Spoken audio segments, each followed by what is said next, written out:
أكمل الحمد على كل حال، والصلاة والسلام على أشرف الأنبياء والمرسلين. أما بعد فأعوذ بالله من الشيطان الرجيم. بسم الله الرحمن الرحيم. ومن أحسن قولا ممن دعا إلى الله وعمل صالحا وقال إنني من المسلمين. وقال عليه الصلاة والسلام: من اغبرت قدماه في سبيل الله حرمهم الله على النار. وقال: غضبة في سبيل الله أو روحة خير من الدنيا وما فيها. وقال: لا يجتمع على عبد غبار في سبيل الله ودخان جہنم. میں اور آپ بازار جاتے ہیں. بازار جب جاتے ہیں تو سبزی خریدتے ہیں، کبھی چاول خرید رہے، کبھی ہم خشک سودے بھی خریدتے ہیں، کبھی تر بھی خریدتے ہیں، کبھی فروٹ بھی خریدتے ہیں. تو جب فروٹ، ٹماٹر، جب اس طرح کی چیزیں خریدتے ہیں تو ہم چن چن کر اس کو شاپر میں ڈالتے ہیں. دکاندار کو بھی کیا کہتے ہیں؟ اچھے سے اچھے چن چن کے ڈالو. اور ہم بھی کیا کرتے ہیں؟ چن چن کر ڈالتے ہیں. کبھی ایسا نہیں ہوا کہ آپ نے سڑے ہوئے، گلے ہوئے ٹماٹر، امرود یا کیلے خود اٹھا کر شاپر میں ڈالے ہوں. کبھی ایسا ہوا؟ ایسا ہرگز نہیں ہوتا.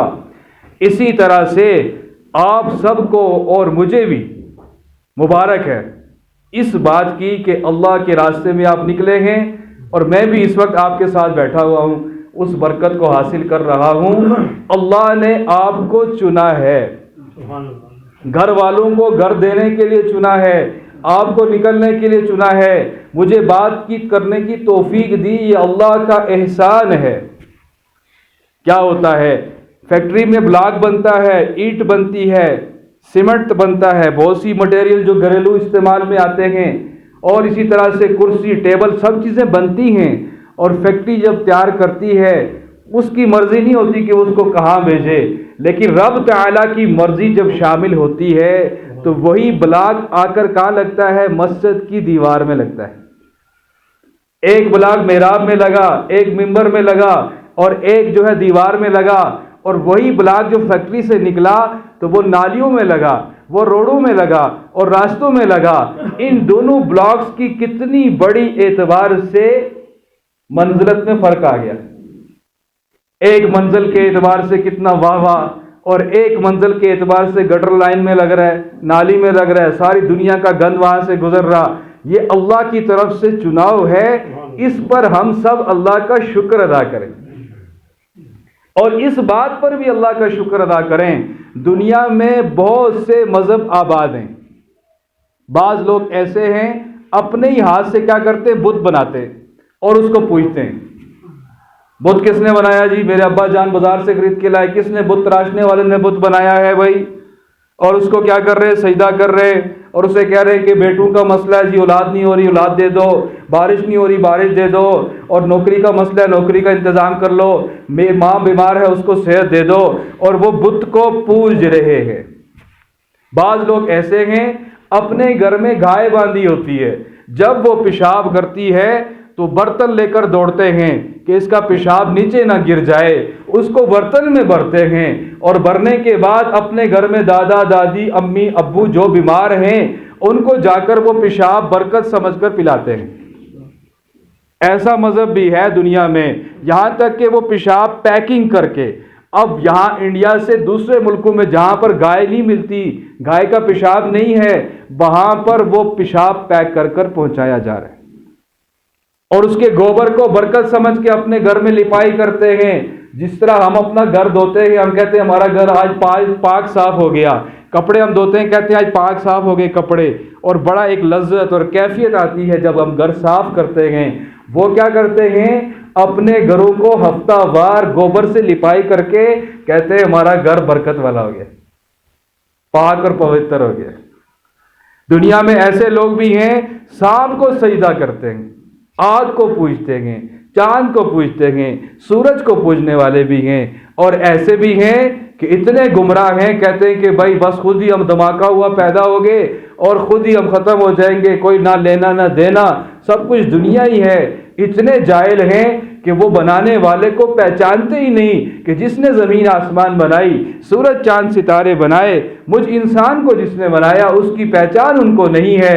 ان سب میں سے اللہ رب العزت نے ہمیں ایمان کی دولت عطا کی، یہ اللہ کا سب سے بڑا احسان ہے۔ ہمیں لا الہ الا اللہ محمد الرسول اللہ صلی اللہ علیہ وسلم عطا کیا۔ کل کافر آج جو بڑے بڑے آسانیوں کے اعتبار سے، سہولتوں کے اعتبار سے ہم بھی للچائی ہوئی نظروں سے دیکھ کر کہتے ہیں کافر بڑے مزے میں ہیں، کل یہی کافر جب ان کو اللہ کی طرف سے حکم ہوگا فذوقوا فلن نزیدکم الا عذابا، اے کافر تم چکھو تمہارے عذاب میں کمی نہ ہوگی، عذاب ان کا بڑھایا جائے گا۔ جس طرح پہلے ہمارے باغ کی چھوٹی سی سڑک ہوا کرتی تھی، جب ہم چھوٹے چھوٹے تھے ایک سنگل روڈ ہوا کرتی تھی، پھر دیکھا تو روڈ اسی کو بڑھا دیا، پھر دیکھا بائی پاس بنا لیا، پھر اوپر روڈ نیچے روڈ، جب جب ضرورت بڑھتی گئی تو روڈیں بڑھاتے گئے، ان کے سائز، ان کے جو کھچاؤ اور تناؤ اس کو لمبا کرتے گئے۔ اسی طرح سے جو کافر ہوں گے ان کو اگر 10 کلو مثال کے طور پر پتھروں کے ایندھن اور آگ سے ان کو جہنم کو بھڑکایا تھا تو کل 10 کلو اور پڑے گا اور پڑے گا، اس طرح بڑھاتے جائے گی اللہ جل شانہ عذاب کو۔ تو جب یہ کافر دیکھیں گے وَيَقُولُ الْكَافِرُ يَا لَيْتَنِي كُنْتُ تُرَابًا، کافر کہیں گے ہائے افسوس، کاش ہم انسان ہوتے ہی نہ، کاش ہم مٹی ہوتے۔ کہ جس نے بھی ایک مرتبہ اس کلمے کو پڑھ لیا لا الہ الا اللہ محمد الرسول اللہ صلی اللہ علیہ وآلہ وسلم، دل سے پڑھ لیا، اگر اللہ نہ کرے کہ اس نے نافرمانی اللہ کی کوئی کی اور کسی وجہ سے جہنم میں گر گیا، ضرور ضرور اس کو جہنم سے نکال کر جنت میں داخل کر دیا جائے۔ اتنا عظیم کلمہ اللہ نے دیا ہے، ایک مرتبہ سچے دل سے جو پڑھتا ہے نامہ اعمال میں 4000 نیکیاں لکھی جاتی ہیں، 4000 گناہ معاف ہوتے ہیں، 4000 درجے بلند ہوتے ہیں۔ کیا پڑھنے پہ بھائی؟ لا الہ الا اللہ محمد۔ ایک حدیث میں آتا ہے کہ جس نے اس کو سچے دل سے پڑھا نامہ اعمال سے گناہ مٹا کر نیکیاں لکھ دی جاتی۔ ایک حدیث میں آتا ہے 100 مرتبہ روزانہ اس کلمے کو جو پڑھتا ہے جب مردے قبر سے نکلیں گے تو اس کا چہرہ 14ویں رات کے چاند کی طرح چمکتا ہوگا، اور دنیا میں بھی اللہ پاک چہرے پر نور دے گا۔ اور یہ موقع اور چانس ہمیں اللہ نے دیا ہے کہ اس کلمے کو سیکھنا بھی ہے اور اس کے مقصد کو پہچاننا ہے۔ اللہ کے راستے میں نکل کر 4 بڑے کام کرنے ہیں۔ پہلا کیا ہے؟ دعوت اللہ۔ پہلا کام کیا ہے؟ دعوت اللہ۔ دوسرا کیا ہے؟ سیکھنا سکھانا، تعلیم و تعلم۔ تیسرا کیا ہے؟ ذکر و عبادت۔ چوتھا کیا ہے؟ خدمت۔ یہ 4 کام سیکھ کر ساری زندگی ان کو سیکھتے ہوئے عمل میں لاتے ہوئے زندگی گزارنی ہے۔ دعوت اللہ کیا ہے؟ اللہ کی بڑائی کے بول اللہ سے ہوتا ہے، کرنے والا کون ہے؟ کلمے کا مقصد کیا ہے؟ لا الہ الا اللہ۔ عزت دینے والا اللہ، صحت دینے والا اللہ، موت زندگی خوشی غمی سب حالات کو بنانے والا اور بگاڑنے والا ایک اللہ ہے۔ کون ہے؟ اللہ ہے۔ اللہ وہ عزت کا فیصلہ کر لے تو ساری دنیا کے انسان مل جائے تو ذلیل نہیں کر سکتے، وہ ذلت کا فیصلہ کر لے ساری دنیا کے انسان مل جائے عزت نہیں دے سکتے۔ ابراہیم علیہ السلام نمرود کے پاس گئے، امی جان نے بھیجا، والدہ نے کہا جاؤ کہ وہ ہمارا رب ہے۔ نمرود کو سب کیا کہتے تھے؟ نمرود کو ابراہیم علیہ السلام کی والدہ بھی رب کہتی تھی۔ کہا امی جان میرا رب کون ہے؟ چھوٹے تھے نا، جیسے بچے سوال پوچھتے میرا رب کون ہے؟ کہا تیرا رب میں ہوں، تجھے پالتی ہوں کھلاتی ہوں انتظام کرتی ہوں میں ہوں۔ کہا آپ کا رب کون؟ کہا تیرا باپ آزر۔ کہا ان کا کون؟ کہا نمرود۔ کہا نمرود کا رب کون ہے؟ کہا منہ اوپر ہاتھ رکھ دیا، آگے بات نہ کرنا، نمرود سب کا رب ہے۔ تخت پر بیٹھا ہوا تھا، لوگوں کی فصلوں پر، لوگوں کے ذخائر پر قبضہ کرتا اور انہی کی دال چینی چاول اس زمانے کی جو راشن تھا قبضہ کر کے ان کو پھر واپس تقسیم کرتا۔ تقسیم کرنے سے پہلے کیا کہتا؟ مجھے سجدہ کرو۔ کیا کرو جی؟ سجدہ کرواتا تھا۔ اب کیا ہوا؟ ماں نے بھیجا بیٹا جاؤ جا کر راشن ختم ہے راشن لے کر آؤ۔ ابراہیم علیہ السلام گھر سے نکلے، نمرود کے دربار میں پہنچے تو اب سب سجدہ کر رہے راشن لے رہے، تو ابراہیم علیہ السلام انکار ہو گیا۔ جب ان کی باری آئی کہ سجدہ نہیں کروں گا۔ بھائی کیوں نہیں کرتے سجدہ؟ کہا میرا رب وہ ہے جو زندگی دیتا ہے، موت دیتا ہے، تیرے بس میں یہ نہیں۔ اب شیطان نے وسوسہ نمرود کے کان میں فوراً ڈالا کہ نہیں یہ تو کر کے دکھا دے۔ ایک شخص جس کو سزائے موت ہوئی تھی اس کو فوراً نمرود نے آزاد کر دیا، ایک عام بندے کو پکڑ کر اس کو سولی چڑھا دیا۔ بھائی زندگی موت کی بات کرتے ہو، وہ میں ہوں، یہ دیکھو اس کی موت کا فیصلہ تھا، اس کو میں نے زندگی بخش دی، اور ایک عام بندے کو، اس کی تو زندگی تھی، اس کو میں نے موت دے دی۔ اس پر پھر رحمان کی مدد، رحمان کی طاقت، اللہ کا نور، جب سینے میں محبت اور عشق ہوتا ہے اللہ ضرور راستہ نکالتا ہے۔ ابراہیم علیہ السلام کو اللہ نے دل میں ڈالا کہ آپ اس کو یہ کہیں کہ میرا رب وہ ہے جو مشرق سے سورج طلوع کرتا ہے، نکالتا کہاں سے جی؟ اور مغرب میں غروب کرتا ہے۔ اگر تو رب ہے، تو نے جو دعویٰ کیا ہے، تو ایسا کر کہ سورج کو کہاں سے نکال؟ مغرب سے نکال۔ اس پر اس کی عقل پریشان ہو گیا اور پھر چلا گیا اور تخت سے اٹھا اور پھر فیصلہ کیا کہ یہ جو جوان ہے نا، اس کو کوئی عبرتناک سزا دینی چاہیے۔ اور کچھ وقت ہی گزرا، اب کیا ہوتا تھا، نمرود ہی کے بت بنائے۔ کتابوں میں یہ لکھا، اس کی شکل کے پوسٹر جیسے آج کل ہوتے ہیں نا، یہ فلاں صاحب کی تصویر ہے، فلاں صاحب کی تصویر ہے، تو اس زمانے میں بت بنا کے وہ رکھے ہوئے تھے بت خانوں میں۔ ابراہیم علیہ السلام روز جاتے کہ آج میں ان کو توڑوں، آج میں ان کو ان کا تہس نہس کر دوں، ان بتوں کو ماروں اور ان کو میں گراؤں اور ان کے جو ہے پرخچے اڑا دوں۔ دیکھتے جب بھی جاتے کوئی نہ کوئی عورت یا مرد وہاں پہ عبادت کر رہا ہوتا، بتوں سے مانگ رہے ہوتے کہ بت بارش برسا دے، یہ بت جو ہے نا اولاد دیتا ہے، مختلف بت بنا رکھے تھے۔ ابراہیم علیہ السلام بڑے انتظار میں، ایک دن ایسا تھا، وہ عید کا دن تھا، جس دن کیا کرتے، سارے پکاتے لنگر، میٹھے چاول، جس طرح آج کل کے زمانے میں، اس زمانے کے اعتبار سے مٹھائی شٹائی لڈو شڈو جمع کرتے، لا کے بتوں کے آگے رکھتے، خود جو ہے نا بڑے کھلے میدان میں چلے جاتے، گراؤنڈ میں چلے جاتے، اور وہاں جا کر سب ناچتے گاتے اور اس طرح سے اپنے میلے بنا کر پھر واپس آتے، کہتے ہمارا کھانا برکت والا ہو گیا ہے۔ اسی موقع کو ابراہیم علیہ السلام نے دیکھا تھا کہ اس وقت بت خانہ خالی ہوتا ہے، یہاں کوئی ہوتا نہیں۔ ابراہیم علیہ السلام کے لیا کلاڑا سب کو مارنا شروع کر، اور کیا بھی رہے بھائی کھانا آگے پڑا ہوا، کھاؤ نہ، کھاتے کیوں نہیں ہو، پیتے کیوں نہیں ہو، لیتے کیوں نہیں ہو، اور ساتھ مارتے جا رہے۔ اور مارنے کے بعد جب بڑا جو بت تھا اس کا بھی سر یا ناک یا کان کاٹے اور اس کے کاندھے پر رکھا کلاڑا اور وہاں سے نکل آئی۔ جس ٹائم یہ پہنچے بت پرست سارے نمرودی آ کر کہنے لگے، او ہو ہمارے خداؤں کے اوپر ظلم ہو گیا، آؤ اپنے خداؤں کی مدد کرو۔ اور پھر ایک دم سے ایک بڑا بت پرست کہنے لگا کہ وہ ابراہیم جوان جو ہے نا، وہ ہمیں کہتا تھا بتوں سے نہیں ہوتا، اللہ سے ہوتا ہے، اسی نے یہ کام خراب کیا۔ ابراہیم علیہ السلام کو پکڑ کر لائے۔ ابراہیم علیہ السلام نے کہا کہ بھائی یہ جو بڑا ہے، اس بڑے نے کارنامہ، اشارتاً کہا کہ اس بڑے نے شاید کیا ہو، دیکھو کلاڑا اس کے اوپر ہے۔ کہا کہ بھائی یہ تو بول نہیں سکتا، یہ ہل نہیں سکتا، اور یہ کیسے کسی کو مار سکتا ہے؟ تو پھر کہا کہ جو بول بھی نہیں سکتا، جسم پر مکھی بیٹھ جائے اٹھا نہیں سکتا، تو وہ رب کیسے ہو سکتا ہے؟ رب تو اللہ ہے۔ آج کل کے زمانے میں ایک بت پرست ہندوستان انڈیا میں مسلمان ہوا، تو اس نے اپنی کارگزاری سنائی، پوچھا کہ تم نے اسلام کیسے قبول کیا؟ تو کہنے لگا کہ میرا جو والد تھا وہ بت بناتا تھا، یعنی ہماری کمپنی تھی بت بنانے کی، مورتیاں بناتے تھے، تو ایک مورتی جو تھی ہمارے بھگوان کی، وہ مجھے انہوں نے دی کہ جاؤ جا کے مارکیٹ میں فلاں بندے کو دے کر آؤ۔ میں جا کے آگے ڈسٹریبیوٹ کرتا تھا، مارکیٹ میں جا کے لوگوں کو دیتا تھا۔ تو ایک دن بڑی مورتی جو بڑا بھگوان تھا اس کی مورتی مجھے دی، تو چلتے چلتے مجھے پیشاب آ گیا، حاجت ہوئی، تو میں ایک طرف جو ہے بت کو رکھا اور اس طرف حاجت کرنے کی طرف بیٹھ گیا۔ اتنے میں کالا سیاہ کتا آیا، اس نے اپنی ٹانگ کھڑی کی اور بھگوان کے بالکل منہ کے اوپر پیشاب کرنا شروع کر دیا۔ جب میں نے یہ منظر دیکھا تو میرے دل میں ایک دم سے آ گیا کہ بھائی یہ کچھ نہیں کر سکتا، جو کتا اس کے اوپر پیشاب کر رہا اس سے اپنے آپ کو روک نہیں سکا، یہ میرا کیا کرے گا، بگاڑے گا۔ اسی ٹائم بس دل میں آ گیا کہ رب کوئی اور ہے، یہ رب نہیں ہو سکتا۔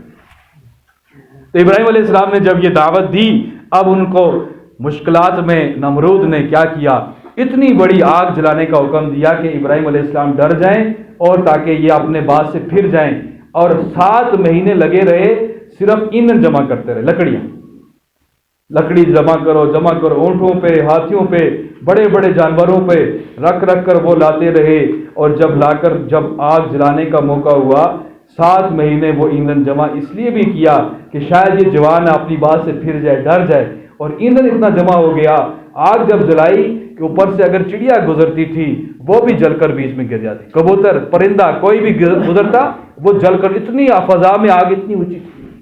ابراہیم علیہ السلام کو آگ میں پھینکا گیا، جب آگ میں پھینکنے لگے تو اب خود اتنی بڑی آگ ہے اس کے قریب نہیں جا سکتے، جیسے ہمارے یہاں کوئی شادی لنگر ہم بناتے ہیں نا کھانا، تو بہت تیز آگ ہو جائے تو وہ اپنے کک کو، کھانا پکانے والے کو دیکھا وہ دور سے ہی لکڑی لاتا ہے، قریب وہ بھی نہیں جاتا، اتنی بڑی آگ تھی۔ ابراہیم علیہ السلام کو آگ میں کیسے، اس زمانے میں منجنیق توپ چلانے کے آج کل سے آلے ہوتے ہیں، تو ایک گلیل نما ایک آلہ تھا منجنیق، اس میں ان کو ڈالا اور ڈال کر آگ کی طرف پھینکا۔ ابراہیم علیہ السلام آگ کی طرف جا رہے ہیں، سامنے فرشتے آ جاتے ہیں، پہاڑوں کا فرشتہ آ کر کہتا ہے اگر آپ کہیں تو آپ کی مدد کریں، وہ کہتے ہیں نہیں نہیں اللہ میرے لیے کافی ہے۔ بارش والا کہتا آپ کی مدد کریں، ہوا والا کہتا ہوا چلا دیں، بارش والا کہتا بارش برسا دیں، آگ ٹھنڈی ہو جائے۔ کہا کس کے چاہنے سے کرو گے؟ کہا اللہ کے چاہنے سے کریں گے۔ کہا اللہ ہی میرے لیے کافی ہے، تمہاری مدد کی ضرورت نہیں ہے۔ پھر اللہ نے آگ کو سیدھا حکم دیا، فرشتے بیچ سے اللہ نے اسباب کو ہٹا دیا کہ اے آگ ٹھنڈی ہو جائے۔ ابراہیم علیہ السلام کے قلنا یا نار کونی برد، ٹھنڈی ہو جا، اتنی ٹھنڈی ہوئی کہ ہمارے مولانا نذر رحمان صاحب وجد میں آ کے کہتے ہیں کہ اکثر کہتے رہتے ہیں کہ ابراہیم علیہ السلام کو پہلے جو ہے نا کب کبھی لگی، جیسے ایک دم سے آپ مری چلے جائیں، لسجنا چلے جائیں شہر والے لوگ، اور آپ نے کوٹ بھی نہ پہنا کچھ نہیں، تو آپ کو ایک دم سے جسم پر کیا ہوتا ہے، کب کبھی طاری ہوتی ہے۔ پھر اللہ نے کہا سلامہ، سلامتی والی ہو جا۔ ابراہیم علیہ السلام کے لیے ایسی زبردست ہو گئی، جسم پہ جو رسیاں باندھی وہ تو جل گئی لیکن بال تک نہ چلا۔ نمرود کی بیٹی سامنے کھڑی، لوگ آئے ہوئے تماشائی، وہ دیکھ رہی ابراہیم علیہ السلام اندر ہیں، اوپر سے آواز دیتی ہے اے ابراہیم، جس طرح آپ آگ کے اندر ہیں، آگ آپ کو جلا نہیں رہی، اس طرح اگر میں بھی آگ میں آ جاؤں تو کیا میری بھی حفاظت ہو سکتی ہے؟ ابراہیم علیہ السلام نے کہا ہاں ہاں، جس کلمے کی میں دعوت دے رہا ہوں، لا الہ الا اللہ ابراہیم خلیل اللہ، اس کو پڑھ لے تو بھی آ جا، تجھے بھی آگ نہ جلائے گی۔ تو کتابوں میں لکھا ہے کہ وہ بھی داخل ہوئی اور بہت سارے لوگ پڑھتے رہے لا الہ الا اللہ، آگ میں جاتے رہے، آگ نے ان کو نہ جلائے۔ تو یہ عقیدہ، یہ یقین، مقصد کلمے کا کیا ہے؟ دعوت اللہ کے بولوں میں ہم نے بولنا ہے، کرنے والا اللہ ہے، عزت دینے والا اللہ ہے، کامیابی دینے والا اللہ ہے۔ نمرود نے ذلت کا نقشہ بنایا، اسی کو اللہ نے عزت کا نقشہ بنا دیا۔ موسیٰ علیہ السلام ہیں، اللہ نے ان کو فرعون کے گھر میں پیدا کر کے دکھایا۔ فرعون نے کیا کیا؟ 70,000 بچے ان کو ذبح کروایا۔ اس کو کسی نجومی نے، پامس نے، یا کسی خواب دکھا تعبیر بتانے والے نے بتا دیا کہ بھائی ایک مسلمان بنی اسرائیل میں ان میں ایک بچہ پیدا ہونے والا ہے، وہ جب بچہ پیدا ہوگا تیرا تخت الٹ کے رکھ دے گا۔ اس نے کیا کیا کہ اس زمانے کے جو مسلمان، ان کے گھروں میں سپاہی بھیجے، جاؤ جا کر دیکھو جہاں جہاں لڑکا پیدا ہوا ان دنوں میں اس کو دیکھو اور اس کو ذبح کر لو۔ اب کیا کرتے؟ وہ سپاہی گھر میں داخل ہوتے، با کے شرمگاہ کی طرف کپڑا ہٹا کر دیکھتے، لڑکا ہوتا تو ماں باپ دیکھ رہے، چچا اور تائے اور گھر کے سارے افراد دیکھتے ہوتے، انہی کے سامنے ٹکڑے ٹکڑے کر دیتے، یہاں تک کہ 70,000 بچے اس نے ذبح کر دیے۔ اور اللہ پاک نے جب فیصلہ کیا کہ میں موسیٰ کو بچاؤں گا اور پالے گا بھی تو ہی فرعون کے گھر میں، تو ان آسیہ علیہ السلام، فرعون کی بیوی آسیہ، وہ ایمان لے آئی تھی اور کل حضور صلی اللہ علیہ وسلم کی جنت میں بیوی ہوں گی۔ اللہ جب دینے پہ آتا ہے تو کیا زبردست مقام دیتا ہے، بیوی فرعون کی دنیا میں اور کل رسول اللہ صلی اللہ علیہ وسلم کی بیوی ہوں گی۔ بڑے ان کے اوپر ظلم کیے، ایمان پہ قائم رہی اور کیلیں ماری گئی اور ان کے ہاتھ جو ہے دیوار سے ان کو ٹانگ دیا، اللہ نے ان کو قائم رکھا اور وہ کل اتنے بڑے مقام والی ہوں گی۔ فرعون اور آسیہ شام کو ٹہل رہے تھے محل کے بعد، تو وہ نہر ایک تھی، وہاں سے پانی آتا تھا، اس کے محل کے بیچ سے گزرتا تھا۔ اب کیا ہوا؟ دیکھتے ہیں سامنے ایک بکسا آ رہا ہے، ایک صندوق لکڑی نما کوئی چیز آ رہی ہے۔ آسیہ نے کہا فرعون کو، وہ دیکھو کوئی باکس، خزانے کی کوئی چیز ہے، کوئی قیمتی چیز آ رہی۔ فرعون نے کہا نہیں ایسے ہی کوئی لکڑی ہے۔ کہا نہیں رکو رکو دیکھتے ہیں۔ اب دونوں انتظار کرنے لگے، دیکھتے کیا ہیں، جب قریب آتے ہیں تو لکڑی کا ایک بڑا صندوق چاہ، اور جب صندوق کو کہا سپاہیوں کو لے آؤ بھائی، صندوق پکڑ کے لایا گیا، کھولتے ہیں تو بیچ میں کیا؟ خوبصورت حسین چھوٹا سا بچہ۔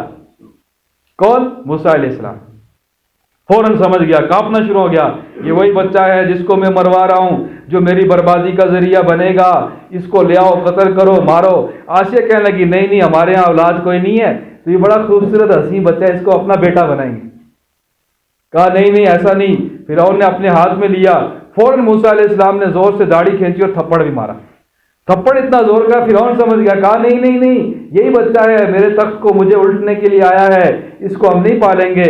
آسیہ کہنے لگی نہیں، یہ تو چھوٹا بچہ ہے۔ فرعون صاحب آپ کے جو منہ پہ داڑھی ہے، اس داڑھی پہ آپ نے موتی لگا رکھے ہوتے ہیں، یہ اس نے جو ہے موتی دیکھ کر اس کی وجہ سے کھینچا ہوگا۔ بچوں کی یہ چاہت ہوتی ہے، اچھی چیز کھینچ لیتے ہیں۔ اس پر اب فرعون کہنے لگا اچھا تم اگر ایسا کہتی ہو تو پہلے میں اس کے لیے ایک چیلنج، ایک کھیل کھیلوں گا، آزمائش لاؤں گا، اس آزمائش میں اگر یہ بچہ کامیاب ہو گیا پھر اس کو ہم چھوڑ دیں گے، اور اگر اس میرے امتحان میں ناکام ہو گیا تو اس کو میں ذبح کروا دوں۔ اب کیا کہا، دربانوں سے کہا جلدی سے کوئلے جمع کر کے اور خوبصورت ان کو چمکاؤ، یعنی جب وہ خوبصورت لگنا شروع ہو جائے، جل جل کے کوئلے جب صحیح چمک رہے ہوں، آگ ایسی جھلکاؤ، وہ لے کر آؤ، اور ایک پلیٹ میں کیا کرو، موتی رکھ کے لاؤ۔ اگر اس بچے نے آگ کو پکڑ لیا، دیکھیں کیسا جاہلانہ امتحان لے رہا ہے، کہ آگ کو پکڑ لیا تو اس کو میں چھوڑ دوں گا، اگر موتی پکڑ لیا تو اس کو میں قتل کر دوں گا۔ اب کیا ہوتا ہے، نبی تو ان کے دل میں شروع ہی سے خود بھی آگ سے بچنا، دوسروں کو بچانا، یہ کیفیت اللہ نے پیدائشی ماں کے پیٹ سے اور عالم ارواح سے ان کے سینے میں رکھی ہوتی ہیں کہ جہنم سے بچنا ہے، جنت میں جانا ہے۔ اب موسیٰ علیہ السلام کے سامنے جب پلیٹیں رکھی، چھوٹے بچے ہیں دودھ پیتے، اب دونوں وہ پلیٹیں سامنے رکھی جاتی ہیں، اب وہ ہاتھ اپنا تو موتی کی طرف کر رہے، اللہ کی طرف سے جبریل کو فوراً حکم ہوا، اے جبریل اترو اور جا کے موسیٰ کا ہاتھ انگاروں کی طرف کرو۔ انگاروں کی طرف ہاتھ بھی نہیں کیا، بلکہ انہوں نے انگارہ پکڑ کر منہ میں ڈال دیا، جس کی وجہ سے موسیٰ علیہ السلام کی زبان میں لکنت تھی، زبان جل گئی تھی اور بول نہیں سکتے صحیح، لیکن قربان جائیں اللہ کی عطا پر کہ موسیٰ کو کلیم اللہ بنا دیا۔ اچھی آواز، اچھا سر، یہ بھی اچھی اللہ کی نعمت ہے، لیکن اللہ چاہے تو لکنت والے کو کلیم اللہ بنا دے۔ اب کیا ہوا، فیصلہ ہو گیا، بھائی اس کو مارتے نہیں ہیں، اور اسی گھر میں اب کیا جی، بچہ چھوٹا ہے، ماں کے دل میں اللہ نے ڈالا تھا کہ اس کو بچے کو پیک کرو، صندوق میں ڈالو اور دریا کے حوالے کر لو، نہر کے حوالے کر دو۔ یہ بھی ہماری عقل پر ایک قسم کا پردہ پڑا ہوا ہے، ہم عقل میں سوچتے ہیں کہ صندوق سے تو بندہ مر جائے گا، اور صندوق کو کسی کمرے میں رکھنا چلو اچھی بات ہے، کسی مٹی والی جگہ، خشک جگہ پہ رکھو، صندوق میں بچہ رکھو اور بچے کو کہاں پھینکو، دریا میں پھینکو، نہر میں پھینکو۔ یہ کیا بات ہوئی، پہلا بھی نقشہ موت کا، دوسرا بھی موت کا، اللہ نے حفاظت کر کے دکھائی۔ اور پھر کیا ہوا، ماں نے اپنی بڑی بیٹی موسیٰ علیہ السلام کی جو بڑی ہمشیرہ تھی ان کو ساتھ بھیج دیا کہ جا کے دیکھتی رہنا یہ بکسا کہاں جاتا ہے۔ وہ پیچھے پیچھے پہنچی محل میں، اور دیکھتے کیا ہیں کہ اب آپس میں اس بارے میں آپس میں گفت و شنید ہو رہی ہے کہ اس بچے کو بھوک لگی ہے، دودھ کہاں سے آئے گا۔ اب کیا ہوا، سارے دربان آواز چل گئی کہ ایسا کوئی عورت جو دودھ پلانے والی ہو اس کو نوکری پہ ہم رکھیں گے، تنخواہ بھی اس کو دیں گے، محل کی رہائش بھی دیں گے۔ سب آتی ہیں، آ کر دودھ پلانے کی کوشش کرتی ہیں، لیکن موسیٰ علیہ السلام دودھ نہیں پی رہی۔ اتنے میں ان کی ہمشیرہ وہ کہتی ہیں میں ایک عورت کو جانتی ہوں، ان کا دودھ یہ لازمی پی، جاؤ جاؤ لے کر آؤ جا کر ان کو۔ تم اگر کہتی ہو اتنیوں کو آزما لیا، جا کر جب ان کو پہنچے، والدہ کو بتایا، وہاں سے وہ دوڑی بھی آئیں، لیکن محبت بھی دل میں اللہ ڈالتا ہے، اور اللہ جب چاہتا ہے تو نکال بھی لیتا ہے۔ جو ہی محل میں داخل ہو رہی، اب یہ آپ دیکھیں فطرت ہے کہ جب بھی ماں بچے کو ملتی ہے جدا ہوئے تو اس کو چیخیں اور آنسو اس کے منہ سے، آنسو جاری چہرے سے اور چیخیں منہ سے نکلتی ہیں، لیکن اللہ رب العزت نے فوراً دل سے محبت چھین لی کہ تاکہ اس وقت ایسی کوئی کیفیت نہ نظر آئے، دربار میں سب دیکھ رہے۔ جب پہنچی تو بچے کو لیا، دودھ پلایا تو دودھ پینا شروع کہا کہ آپ کا دودھ کیسے اس نے پیا؟ کہا کہ بس میں پاک صاف رہتی ہوں، صاف ستھری رہتی ہوں، یہ بچہ بھی بڑا صاف ستھرا ہے۔ اور پھر کیا، فرعون نے کہا کہ ان کو دربار کے اندر ہی رہائش بھی دے دو، پروٹوکول بھی دو، اور ان کو شاہی انتظام سے ان کی تنخواہ بھی مقرر۔ اللہ جب پالنے پہ آتا ہے تو موسیٰ علیہ السلام کو فرعون کے گھر میں اللہ نے پال کے دکھایا۔ یہ واقعات جو قرآن پاک میں ہیں ان کو ہم نے بار بار بولنا ہے، بار بار سننا ہے۔ مریم علیہ السلام پاکیزہ عورت ہیں، اللہ نے ان کے بیٹے کو جو عطا کیا، عیسیٰ علیہ السلام بغیر باپ کے اللہ نے پیدا کر کے دکھایا۔ اتنی پاک صاف اور پوتر خاتون ہیں، ان کی والدہ نے منت مانی تھی کہ میرے گھر اولاد ہوئی تو میں اپنی پہلی اولاد کو اللہ کے نام پر وقف کر دوں. تو اس وقت زکریا علیہ السلام نبی موجود تھے، وقت کے مفتی، عالم.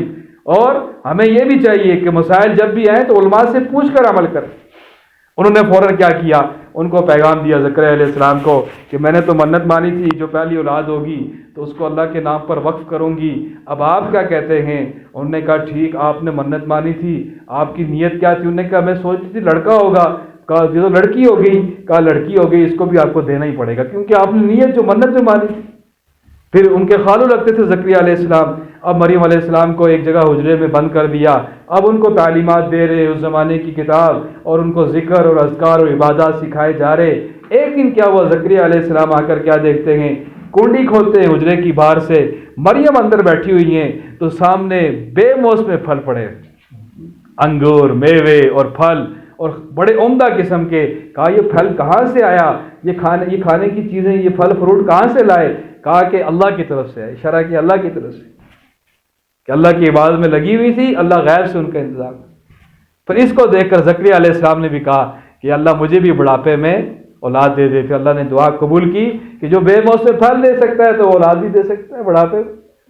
تو یہ بات ہمارے دل میں آ جائے، کرنے والا اللہ ہے. اور کلمے کا دوسرا جز کیا ہے؟ محمد الرسول اللہ علیہ الصلاۃ والسلام. آپ صلی اللہ علیہ وسلم جس راستے سے گزر جاتے، صحابہ کرام فرماتے ہیں ہمیں پتہ چل جاتا امام الانبیاء یہاں سے گزر گئے، یہاں سے راستہ خوشبودار ہو جاتا تھا. کسی بچے کے سر پہ ہاتھ رکھتے، بچہ گھر میں جاتا، گھر والے سمجھ جاتے ہمارے بچے کے سر پہ حضور نے ہاتھ رکھا، کئی دنوں تک اس کے سر سے خوشبو آتی.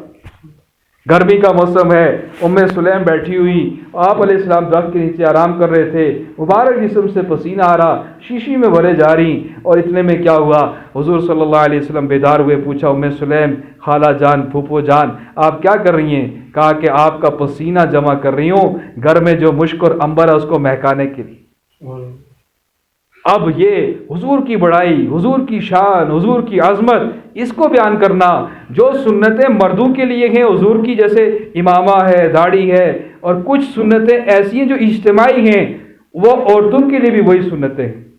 گھر سے نکل رہے ہیں آپ، سنت کے مطابق دعا پڑھ لی، بسم اللہ توکلت علی اللہ لا حول ولا قوت الا باللہ. نکلتے ہی 4 اعلان فرشتہ کرتا ہے، اللہ کی طرف سے اعلان ہوتا ہے کہ تمہارے گناہ بخش دیے گئے. پہلا کیا ہو رہا ہے؟ گناہ بخش دیے گئے، شیطان سے تجھ کو دور رکھا گیا. نمبر 3 کیا ہے؟ اللہ نے تجھے ہدایت دے دی. نمبر 4 کیا؟ اللہ تیرے لیے کافی ہو گیا. دعا کتنی سی ہے جی؟ بسم اللہ توکلت علی اللہ لا حول ولا قوت. کہتے ہیں 1 منٹ آئس. ہم عورتیں بھی ایک دوسرے کو، ہماری والدہ گھر کی عورتیں بھی 1 منٹ آئس کہتے ہیں نا پہاڑی میں، 1 منٹ میں آیا جی، 1 منٹ آتا ہوں جی، 1 منٹ. 1 منٹ میں 2 قرآن کا ثواب آپ حاصل کر سکتے ہیں. کس طرح کہ سورہ اخلاص آپ 6 مرتبہ پڑھ سکتے ہیں. آپ کبھی کاؤنٹ تو کریں. قل هو اللہ احد اللہ الصمد لم یلد ولم یولد ولم یکن لہ کفوا احد. آپ نے یہ 6 مرتبہ 1 منٹ میں پڑھ لیا. 3 مرتبہ حدیث میں آتا ہے پڑھنے پر ایک قرآن پڑھنے کا اجر ملتا ہے. 1 منٹ میں آپ کیا کر سکتے ہیں؟ سبحان اللہ و بحمدہ سبحان اللہ العظیم 26 یا 27 مرتبہ پڑھ سکتے ہیں. آپ کاؤنٹ کریں، ہم کاؤنٹ ہی نہیں کرتے. کتنا قیمتی ہے ہمارا منٹ. دین کا علم ہم سیکھ سکتے ہیں. ایک گھڑی میں فرمایا کہ دین کا علم سیکھنے والے کو 1000 رکعت نفل اجر ملتا ہے. کھانا کھا رہے ہیں، بسم اللہ وعلی برکت اللہ پڑھ کر کھائیں گے، کھانے میں برکت، گھر میں برکت. کھانا کھانے سے پہلے بسم اللہ الرحمن الرحیم پڑھیں گے، کیا ہوگا؟ شیطان کہتے ہیں اس گھر سے اپنے بوریے بستر اٹھاؤ، اب یہاں پر ہماری جگہ کوئی نہیں. بسم اللہ الرحمن الرحیم پڑھ کر رات کو کنڈی لگائیں گے. شیطان کہتا ہے کہ بھاگو یہاں سے، اب ہمارا اس گھر میں کوئی. اس کی شیطان کی بھی جماعتیں ہیں، جیسے اللہ والوں کی جماعتیں ہیں، وہ بھی گھروں میں آ کر گھس جاتی ہیں، پھر فتنے بناتی ہیں، میاں بیوی کو لڑاتے ہیں، ماں باپ جو ہے وہ آپس میں لڑ رہے، بھائی بھائی سے لڑ رہا ایک ہی گھر میں. کہہ رہے ہمارے گھر میں تو جہنم کا نقشہ بن گیا ہے. وہ کیوں بن گیا؟ کہ اس گھر میں اللہ کا ذکر نہیں ہو رہا. واش روم میں آپ جا رہے، سنت کے مطابق رک گئے، آپ ٹھہر گئے، جانے سے پہلے بسم اللہ اللہم انی اعوذ بک من الخبث والخبائث یہ دعا آپ نے پڑھ لی، اور آپ واش روم جا رہے، اور پھر وہاں سے آپ واپس آئے. ٹوائلٹ دنیا کی سب سے گندی جگہ کیا؟ لیٹرین، ٹوائلٹ، واش روم ہے. اب واپس جب آپ آ رہے آپ نے کہا غفرانک الحمدللہ الذی اذھب عنی العذاب عافانی، جب آپ نے یہ دعا پڑھی تو اس کی برکت سے آپ کا ٹوائلٹ میں آنا جانا بھی عبادت بن گیا۔ کیا بن گیا جی؟ عبادت بن گیا۔ اب یہ ہم نے سیکھنا ہے۔ حضور صلی اللہ علیہ وسلم کی سنتیں جو مردوں کے لیے ہیں وہ کچھ ہیں، لیکن اکثر جو عورتوں کے لیے وہ اور مردوں کے لیے اجتماعی ہیں، اور پھر عورتوں کے لیے جو پردے کی سنت ہے، جو حیا کی سنت ہے، اس کے لیے ماڈل اور آئیڈیل فاطمہ زہرا ہیں، امی عائشہ ہیں، زینب ہیں، ام کلثوم ہیں، ان کو ماڈل بنانا ہے۔ فاطمہ زہرا کیا کہتی ہیں؟ خادمہ سے بیٹھی ہوئی بات ہو رہی کہ آج تک میں نے پوری زندگی گزر گئی، کبھی 14ویں کا چاند نہیں دیکھا، یا پہلی کا چاند نہیں دیکھا، چاند نہیں دیکھا، دیکھا ہی نہیں چاند۔ کیوں؟ اس لیے نہیں دیکھا کیونکہ مجھے حیا آتی ہے اس بات پر کہ جب میں چاند کو دیکھ رہی ہوں گی کتنے غیر محرم ہیں، ان کی نظر بھی اوپر لگ رہی ہوگی، تو مجھے اس سے حیا آتی ہے کہ میری نظر بھی ہو تو کسی اور کی پڑ۔ آج تو اللہ معاف فرمائے، دور ایسا آ گیا، ہماری بیٹیاں ہماری مائیں موبائل لیے بیٹھی ہیں اور دیکھے جا رہی ہیں۔ علماء کو بھی دیکھنا یہ آپ کے لیے جائز نہیں ہے، علماء جو غیر محرم ہیں ان کو دیکھنا بھی آپ کے لیے حرام ہے۔ آج اس کے پتہ ہی نہیں ہے، کہہ رہے جی فلاں مولانا صاحب کا ہاں آواز آپ سن سکتی ہیں لیکن تصویر دیکھنا، ان کی طرف دیکھنا، یہ تو آپ اللہ کی نافرمانی کر رہی ہیں۔ جتنی امت کی مائیں میں نے بیٹیاں نافرمانی میں لگی۔ اور پھر اس میں ہم کیا دیکھیں، اور فاطمہ زہرا ہی جا رہی تھی تو راستے میں حضور بھی ساتھ تھے، علی شیر خدا ان کے خامد بھی ساتھ تھے۔ اب چلتے چلتے کیا ہوا، راستے میں ایسا عمل یعنی چلنے کا جو ہو رہا تھا، حضور صلی اللہ علیہ وسلم امام الانبیاء اور محمد الرسول اللہ علیہ صلاۃ والسلام آگے تھے، پیچھے حضرت علی تھے، ان کے پیچھے فاطمہ زہرا چل رہی تھی۔ چلتے چلتے اتنے میں کیا ہوا، دیکھنے والے جیسے ہم دیکھتے ہیں نا راستے میں کوئی جا رہا ہو، وہ دیکھنے والی کوئی خاتون دور سے دیکھ رہی تھی، اتنے میں فاطمہ زہرا بیچ میں داخل ہو گئی۔ چلنے کا جو عمل تھا اس میں کہا، پہلے جب بعد میں ملی فاطمہ زہرا ہمیں تو یہ عمل بہت اچھا لگا پہلے والا کہ خامد آگے تھا، لیکن ایک موقع پہ آپ خامد سے آگے ہو گئی، یہ ہمیں تھوڑی بے ادبی لگی، ایسا آپ نے کیوں کیا؟ انہوں نے کہا اس لیے کیا کہ جب میں چل رہی تھی، جس راستے سے ہم چل رہے تھے، جب میں پیچھے چل رہی تھی وہ راستہ پکا تھا، سخت زمین تھی، اس پر میرے پاؤں کے نشان نہ بن رہے تھے، لیکن ایک موقع ایسا آیا کہ وہ ریتیلی زمین تھی، نرم زمین تھی کہ اس پر میرے پاؤں کے نشان بننے لگے، تو میں فوراً حضرت علی سے آگے ہو گئی تاکہ میرے پاؤں کے نشان پر کسی غیر محرم کا پاؤں نہ لگے، کسی کی نظر نہ پڑے۔ اس طرح کا تقویٰ تھا۔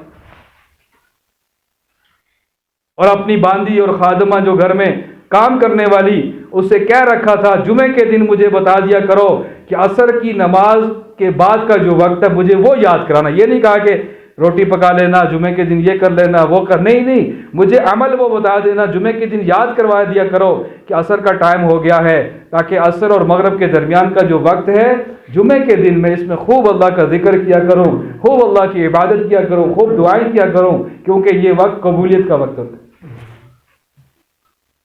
اب ہمارے لیے ماڈل کیا بن گئی ہیں، ہم خود دیکھ لیں، ہماری مائیں بہنیں بیٹیاں کس کو آئیڈیل بنا کر زندگی گزار رہی۔ فرمایا عورت 4 کام کر لے۔ ایک، جب رمضان کے روزے آئیں تو روزے رکھے، جب نماز کا وقت ہو تو نماز پڑھے، ابھی اس کی شادی نہیں ہوئی تو کیا کرے، یا شادی ہوگی تو کیا کرے کہ اپنے خاندان، اپنے خامد کی، اپنے گھر والوں کی ناموس کی حفاظت رکھے، یعنی کوئی غیر محرم اس کو نہ دیکھے، کسی غیر محرم سے اس کی گفت و شنید نہ ہو، اور کیا کر لے کہ خامد کی تابع دار ہو، جنت کے جس دروازے سے چاہے داخل ہو جائے۔ اتنا آسان ہے۔ امی عائشہ کے پاس آئی کچھ عورتیں، کہا امی جان، عائشہ صدیقہ حضور کی آپ زوجہ ہیں، آپ ہمیں بتلا دیں کہ مردوں کے لیے قرآن میں بھی آیا، حدیث میں بھی آیا کہ جنت میں حوریں ہیں، ایسی خوبصورت ہیں، اتنے ان کے قد ہیں، تھوکیں گندے پانی کھارے پانی میں وہ میٹھا ہو جائے، جہاں سے گزریں اگر دنیا میں آ جائیں تو سارے مردے جو ہے وہ قبریں کھول کر وہاں سے اڑ کر نکلنا شروع ہو جائیں، اٹھ کر، ایسی ان کی خوشبو، ایسے ان کے انداز قرآن میں اللہ بیان کر رہا ہے، کیا کیا ان کے ذکر ہو رہے ہیں۔ امی جان، وہ حوریں مردوں کو ملیں گی، ہمیں کیا ملے گا کل جنت میں؟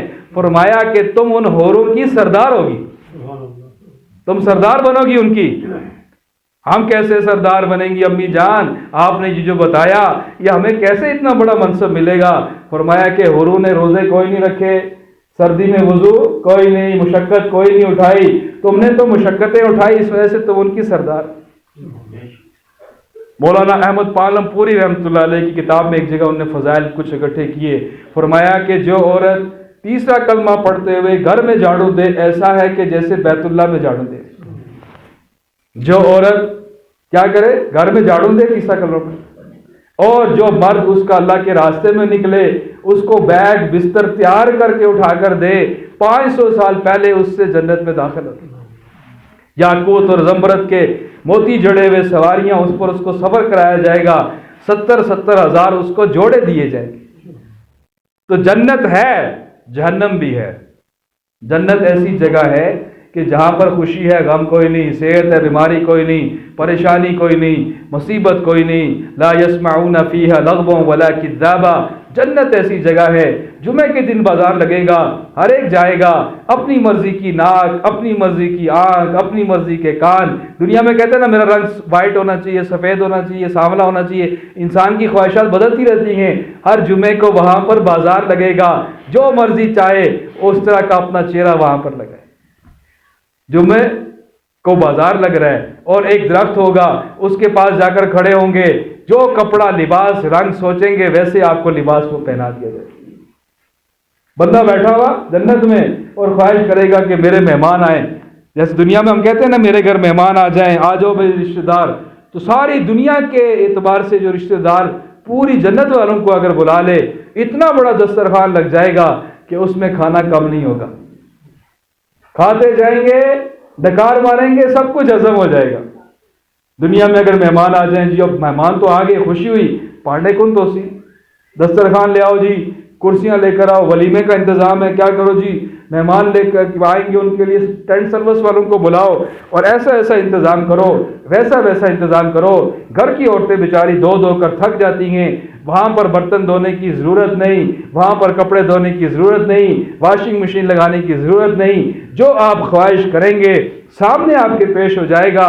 آپ کے دل میں چاہت ہوگی کہ میں کوئی فروٹ کھاؤں، انگور کا دل میں شوق آیا، جذبہ آیا، صرف آپ نے سوچا سامنے انگور پیش ہو جائے گا، اور اتنا بڑا ہر جنتی کا قد ہوگا 120 فٹ، جتنا یہ ٹاور ہے، یو بی ایل والا موبائل کے ٹاور لگے ہوئے نا بڑے بڑے، اتنا قد ہوگا۔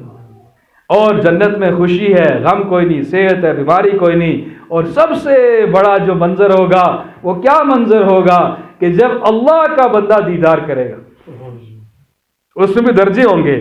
جو اعلیٰ درجے کا جنتی، اللہ اس کو ایسے اپنا دیدار کرائے گا جس طرح ہم چاند کو دیکھتے ہیں، جہاں سے دیکھو، روشن دان سے دیکھو، چھت کے اوپر سے دیکھو، جو ہی ہم باہر جاتے ہیں چاند نظر آ جاتا ہے، اس طرح اللہ اپنا دیدار کرائے گا۔ وہ کتنا حسین ہوگا، وہ کتنا خوبصورت ہوگا کہ جس نے خوبصورت زمین بنائی، بچوں کو دیکھے کتنے خوبصورت بچے ہمیں دیے، اور فروٹ اور پھل دیکھیں کتنے اعلیٰ خوبصورت بنائے، رنگ اور ساز اور پرندوں کو بنانے والا اللہ، وہ جب اپنا دیدار کرائے گا تو وہ کیا کیفیت ہوگی۔ اور بعض ایسے ہوں گے ان کو جمعہ جمعہ دیدار ہوگا اور رسول اللہ سے ملیں گے، ابو بکر، عمر، عثمان، علی سے ملیں گے، حسن حسین سے ملیں گے، کیا زبردست مقام ہوگا۔ اور اسی طرح یہ جو قبر ہے نا، اس کو آپ مٹی کا ڈھیر نہ سمجھیں۔ حضور نے فرمایا جنت کے باغوں میں سے باغ ہے، جہنم کے گڑھوں میں سے گڑھا ہے۔ ہم روزانہ 2-4 منٹ نکال کر اس بارے میں سوچیں کہ اگر میں مر جاؤں، قبر میں چلا جاؤں تو کیا ہوگا۔ سب سے پہلے اعلان ہوگا فلاں فلاں کا بیٹا یا فلاں کی ماں، فلاں کی بہن انتقال کر گئی ہیں، فلاں وقت ان کا جنازہ پڑھا جائے گا۔ روح نکلتے ہی حدیث میں آتا ہے کہ اتنی سخت تکلیف ہوتی ہے کہ جس طرح زندہ بکرے کا چمڑا اتارا جائے، اس سے زیادہ انسان کے جسم میں تکلیف ہوتی ہے جب روح نکلتی۔ ساتوں سمندر پلا دو پیاس نہ بجھے، اتنی سخت تکلیف ہوتی ہے جب اس کو جو روح نکلے گی۔ اب کیا کرو جی، کپڑے اتارو، زیور اتارو، چوڑیاں اتارو، گھڑی اتارو، موبائل بھی ادھر، کپڑے بھی ادھر، نام تک بھول جاتے ہیں۔ کیا کہتے ہیں، جنازے کو لے آؤ، جنازے کو غسل کراؤ، جنازے کو کفن پہناؤ، جنازے کو قبر میں رکھو، جنازہ دفن ہوا کہ نہیں، جنازہ کب دفن ہوگا، نام تک لوگ بھول جاتے ہیں۔ بندہ آنکھیں بند کرے، اپنا ہی نام لے کے اعلان کرے، پھر سوچے کہ میں قبر میں چلا گیا، اب مجھے کیا چیز یہاں پر کام آ رہی۔ روزانہ اس کا مراقبہ کرنا ہے، روزانہ ہم نے اس کو یاد کرنا ہے۔ امی عائشہ صدیقہ نے عرض کیا یا رسول اللہ کہ کوئی ایسا عمل بتلا دیجئے کہ بندہ جو کرے وہ شہید تو نہ ہو لیکن اس کا حشر شہداء کے ساتھ ہو، وہ کیا عمل ہے؟ حضور علیہ السلام نے فرمایا 25 سے 27 مرتبہ جو روزانہ اللہم بارک لی فی الموت و فی ما بعد الموت پڑھے گا، اگر وہ اس دن مر گیا اس کا حشر شہداء کے ساتھ ہو۔ یعنی موت کی یاد 25 سے 27 مرتبہ روزانہ موت کو یاد کرنا ہے۔ 100 سال پہلے جو تھے آج ان میں سے کوئی نہیں ہے، 100 سال بعد ہم میں سے بھی کوئی نہیں ہوگا۔ یہ دھوکہ لگا ہوا ہے، یہ جسٹس، یہ وزیر، یہ سارے قبروں میں پڑے ہوں گے۔ آج چلے جائے کتنے بڑے بڑے آپ کو وزیر اور فلاں فلاں صدر، ان کی قبریں ملیں گی، دیکھیں وہاں کوئی پروٹوکول نہیں ہے، کوئی وہاں پر کوئی ان کا سیکورٹی گارڈ کھڑا نہیں ہے، اور وہ تنہا قبر میں پڑے ہوئے ہیں، اور دنیا کی محبتیں سب ختم ہو جاتی ہیں۔ یہ ہمارے کشمیر کا ہی واقعہ ہمارے شیخ بشیر صاحب نے پتہ اپنے ریڈے والے کہنے لگے کہ یہاں پر ایک پرانے وقتوں کی بات ہے کہ ایک جگہ پر ایک عورت، اس کا خامد فوت ہو گیا۔ خامد جب مرا تو اب لوگوں نے کہا کہ جوان ہو شادی اور کر لو۔ ایک بیٹا بھی تھا، اس کو کہا نہیں میں اس بیٹے کو پالوں گی، میں اپنی ناموس کی حفاظت رکھوں گی، مجھے نہیں ضرورت شادی کی، میں بیٹے کو پالوں گی۔ ہاں کرتے کرتے کرتے وہ بیٹا 21 سال تک پہنچ گیا۔ اس کو پالا، اس کی خدمت کی، اس کو کھلایا پڑھایا، اسکول کا انتظام کیا، سب کچھ کرنے کے بعد 21 سال جب اس کی عمر پہنچی، بڑے دھیان سے سنیے گا، اس کا انتقال ہو گیا، بیٹا مر گیا۔ ایک ہی بیٹا، وہی آسرا، وہی آس۔ خامد کے مرنے کے بعد اس کی سب کچھ وہی تھا، اس کے لیے سب وہی بیٹا تھا۔ جب بیٹا انتقال کر گیا تو اب کیا کریں کہ چیخنے لگی، چلانے لگی کہ جب اس کو دفناؤ تو مجھے بھی قبر میں ساتھ دفناؤ۔ کیا کرے؟ جب جنازہ اٹھانے لگے تیار کر کے لے جائے قبر میں، ساتھ چمٹ گئے، نہیں مجھے بھی اس کو نہ لے جاؤ، میرے لیے بھی ساتھ بناؤ، مجھے بھی دفناؤ۔ 2-3 دن گزر گئے، وہ دفنانے نہ دے رہی تھی۔ شیخ الحدیث وقت میرے خیال سے مولانا یوسف صاحب یہ کوئی بڑے عالم تھے، ان کے پاس آئے سارے، کہا کہ 2-3 دن گزر گئے، وہ عورت کیا کرتی ہے، جنازہ نہیں چھوڑ رہی ہے، ہم کیا کریں؟ اس وقت مشکل تھا سفر کرنا بھی، کئی ٹائم لگا، سفر کر کے پہنچے، تاکہ بات ہوئی، انہوں نے کہا ٹھیک ہے اگر کہتی ہے تو بڑی قبر بنا لو، اب کیا کیا جا سکتا، قبر کو تھوڑا کھلا کر دو، ڈبل بنا دو، بڑی قبر بنا دو تاکہ ماں بھی ساتھ چلی جائے، اس کو بھی لٹا دو۔ اب کیا ہوا، اللہ والوں کی نظر بھی ہوتی ہے، اہل اللہ کی نظر بھی ہوتی ہے، سمجھتے ہیں بات کو۔ اب جب قبر تیار ہوئی تو جب بیٹا اس کو رکھا تو اس کی ماں کو بھی ساتھ رکھا گیا۔ تو اب تختے جب رکھے اوپر اور مٹی پھینکنا شروع کیے تو اس نے اندر سے چیخیں مارنا شروع کی، مجھے نکالو، مجھے نکالو، میں یہاں نہیں رہ سکتی۔ تو قبر ہے، حق ہے، سچ ہے، کوئی مذہب ایسا نہیں جو قبر کا انکار کرے۔ اور وہاں جب قبر میں جائیں گے صرف کفن ہوگا، وہ بھی کاٹن کا پتلا سا کپڑا پردے کے لیے، سنت ہے چلو اس کے جسم کے اوپر سطر اس کی چھپ جائے، اور اس کے اوپر کوئی کمبل بھی، نیچے کوئی میٹرس نہیں۔ اب جو قرآن والے ہوں گے، جو دین والے ہوں گے، ذکر والے ہوں گے، قبر ان کے لیے جنت کا باغ بن جاتی۔ ہمارے حاجی عبدالوہاب صاحب رحمۃ اللہ علیہ، ان کی قبر سے خوشبو جاری ہے، مولانا جمشید صاحب ان کی قبر سے خوشبو جاری ہو گئی، مولانا احمد علی لاہوری رحمۃ اللہ قبر سے خوشبو جاری ہو گئی، مولانا موسیٰ روحانی بازی رحمۃ اللہ علیہ قبر سے خوشبو جاری ہو گئی۔ جون جولائی کا مہینہ میں احمد علی لاہوری رحمۃ اللہ علیہ قبر پہ گیا، وہ میانی قبرستان لاہور میں بیچ میں قبرستان ہے، جب وہاں پہنچا یقین مانے 2-2.5 گھنٹے ان کی قبر میں بیٹھا رہا، مجھے خبر ہی نہ ہوئی کہ میرا وقت کیسے گزرا، شدید گرمی میں ایسے لگے ایسی چل گئے۔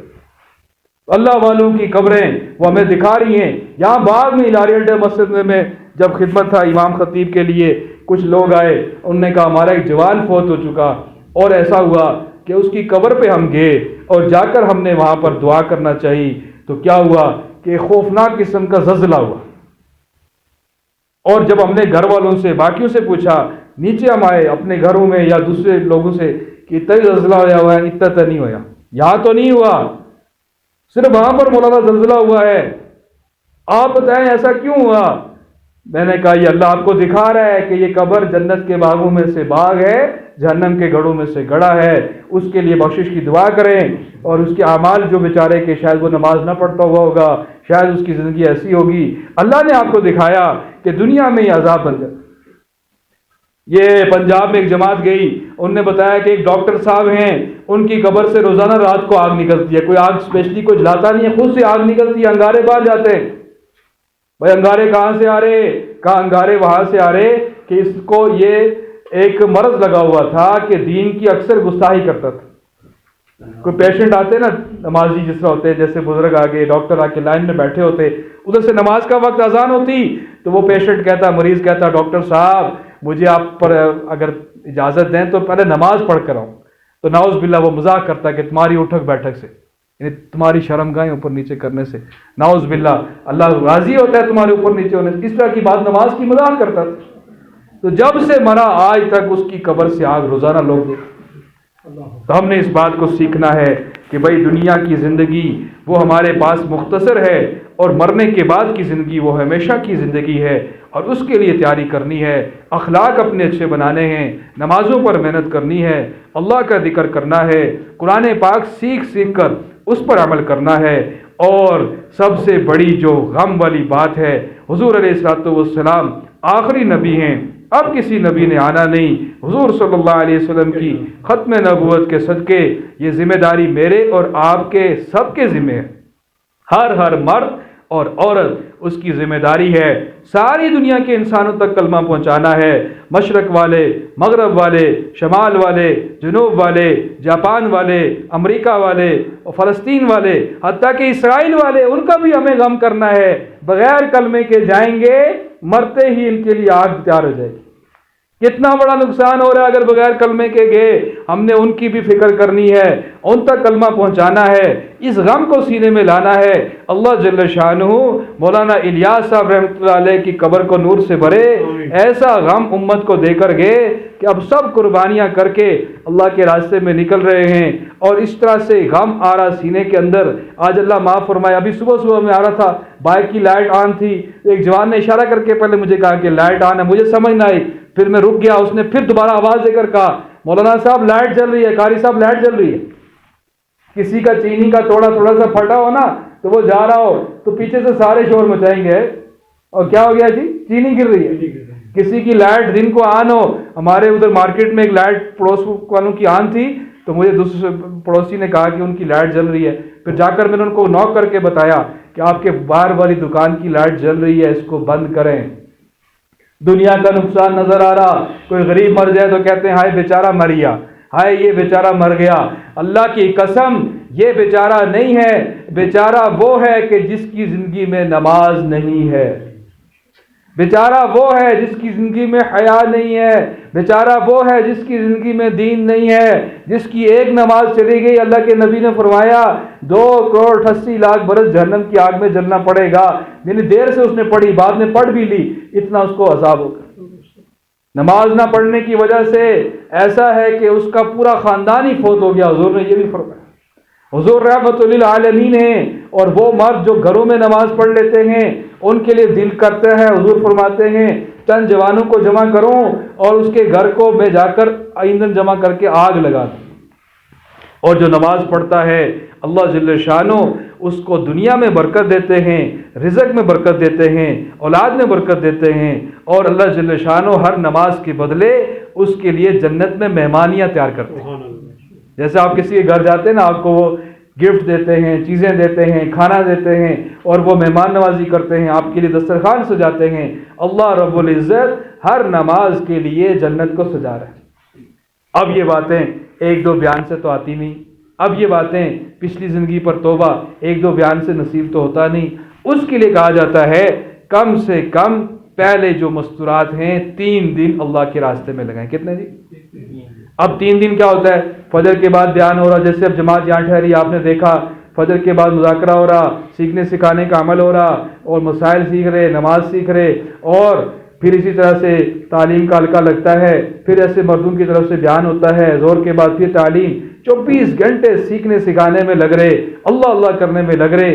3 دن لگانے سے بڑی زندگی میں تبدیلی آ رہی ہے، اور پھر اسی طرح 3 دن 3 مرتبہ لگ گئے، اور اگر محرم جو آپ کے مرد ہیں ان کا چلہ لگا ہے تو آپ مستورات کی 15 دن کی جماعت میں جا سکتے ہیں۔ 15 دن لگ گئے، مرد کی طرف سے بھی جو قوائف ہیں 4 مہینے اور وقت دینا مسجد میں وہ پورے ہو گئے، تو آپ چلے کی جماعت میں جا سکتے ہیں، اور پھر جب چلہ لگ گیا اس کے بعد آپ پوری دنیا میں اللہ کے فضل سے ہمارے بعد کی جماعت انگلینڈ میں مستورات کی عورتوں کی جماعت انگلینڈ سفر کر کے آ چکی ہے، تھائی لینڈ سفر کر کے آ چکی ہے، غالباً قطر میں بھی ایک جماعت ہماری آ چکی ہے، ملکوں میں ہمارے بعد کی جماعتیں، اور اللہ کے فضل سے یہ کام اتنا آسان ہے، صرف دل سے مانگنے کی دیر ہے۔ ہمارا بھائی مشتاق جامع مسجد میں خادم، چھوٹی سی نوکری، بظاہر چھوٹی سی، مراد کیوں کہہ رہا ہوں، تنخواہ بہت تھوڑی ہے، سفید پوشی، جاپان کی گلیوں میں، ٹوکیو کی گلیوں میں اللہ سے ہوتا ہے، اللہ کے غیر سے کچھ نہیں ہوتا، یہ کہہ کر آیا 7 مہینے جماعت، اس کا امیر بھی میرے خیال سے وہ تھا۔ تو یہ کام ایسا ہے، ہم نے دل سے اللہ سے مانگنا ہے، اے اللہ موت تو آنی ہے، زندگی تو جانی ہے، سب کچھ فانی ہے، یہ وقت میرا گزر رہا، اس کو تو اپنے راستے میں قبول کر لے، میرا جان، میرا مال، میرا وقت اللہ تو اپنے راستے کے لگا لے۔ ہمارے وہاں پر زکریا مرکز جب پڑھتے تھے تو وہاں پہ ایک لڑکا تھا، ماڈل تھا، علی، ماڈلنگ ورک کرتا تھا، اس سے ملاقات ہوئی، اور پھر اللہ نے کیا کہ اس نے وقت بھی لگایا، 4 ماہ جب اس کے پورے ہوئے، قدرتی ہماری بھی تشکیل ریونٹ ملاقات ہوئی، میں نے کہا علی بھائی کیسا لگا وقت، کیا نیت بنی، کیا کہتے ہیں اب؟ کہتے ہیں بس مولوی صاحب ایک ہی اب دعا کرتا ہوں کہ یا اللہ جو تو نے مجھے صفات دی ہوئی ہیں، یعنی بولنے کی صفات، دیکھنے کی صفات، سننے کی صفات، چلنے کی، یہ ساری اللہ کی دی ہوئی صفات ہیں، جو اللہ تو نے جتنی مجھے صفات دی ہوئی ہیں، اے اللہ ان کو اپنے دین کے لیے قبول کر۔ آپ بھی دعا کر لیں، آمین کہہ لیں۔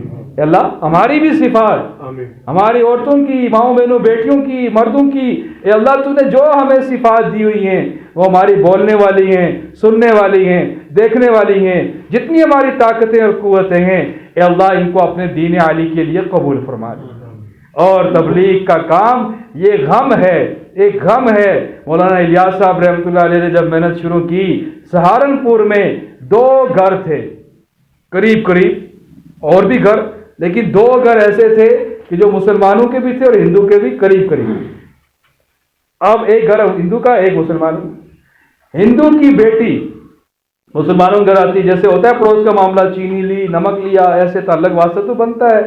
اب مسلمانوں کا وقت تبلیغ میں لگا ہوا تھا، ہندو کی بیٹی جو آتی تو وہ عورتیں اس کو سمجھاتی کہ بیٹا تم کلمہ پڑھ لو، بیٹا دنیا کے جو زندگی عارضی ہے، مرنے کے بعد زندگی ہے، کوئی پیار محبت سے اس کو تعلیم میں بٹھایا، اس کو سکھاتے رہے۔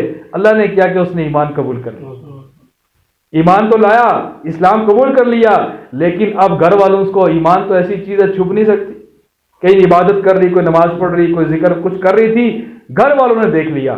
اور وہ جو ہندو تھے ان کا ان ہندو سے رشتہ داری تعلق تھا کہ جو متشدد قسم کے ہندو، جو مسلمانوں کو مارنے کے لیے، قتل کرنے کے لیے پلاننگز کیا کرتے تھے۔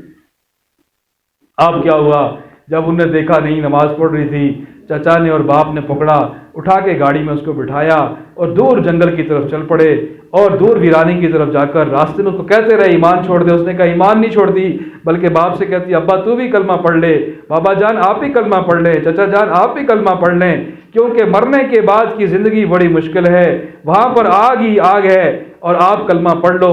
وہ اس کو سمجھاتے رہے، وہ نہ مانتی رہی، جا کے ویرانے میں ایک جگہ کھڑے ہوئے، اور وہاں سے گاڑی سے پیٹرول گاڑی کا نکالا اور ایک کین میں بھرا، اس کے جسم پر چھڑک رہے ہیں، اور اسے کہتے ہیں کہ آگ لگا دیں گے کلمہ چھوڑ دے، آگ لگا دیں گے کلمہ چھوڑ دے۔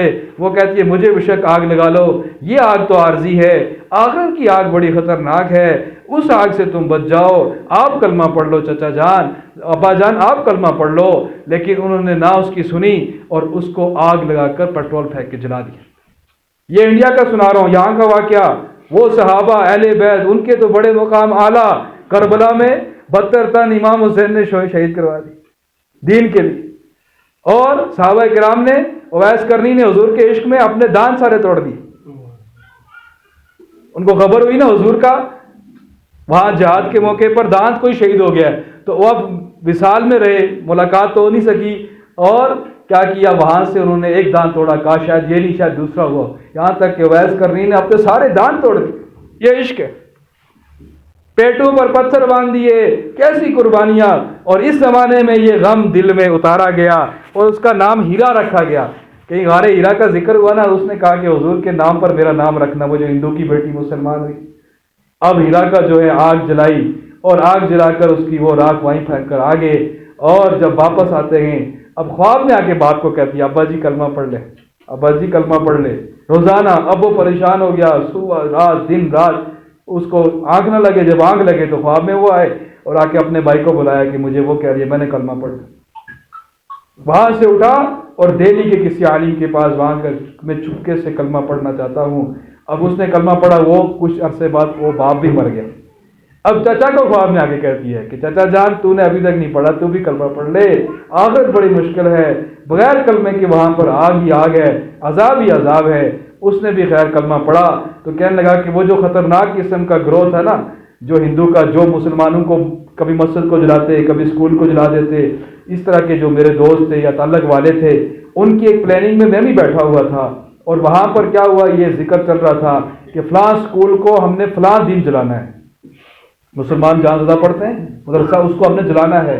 اور اس پلاننگ میں بھی تھا، تو پہلے میرا دل بڑا خمار میں تھا کہ میں نے اپنی بھتیجی کو جلایا، دل سکون میں نہیں آتا، کلمہ پڑھنے کے بعد بھی دل نہیں میرا مطمئن تھا۔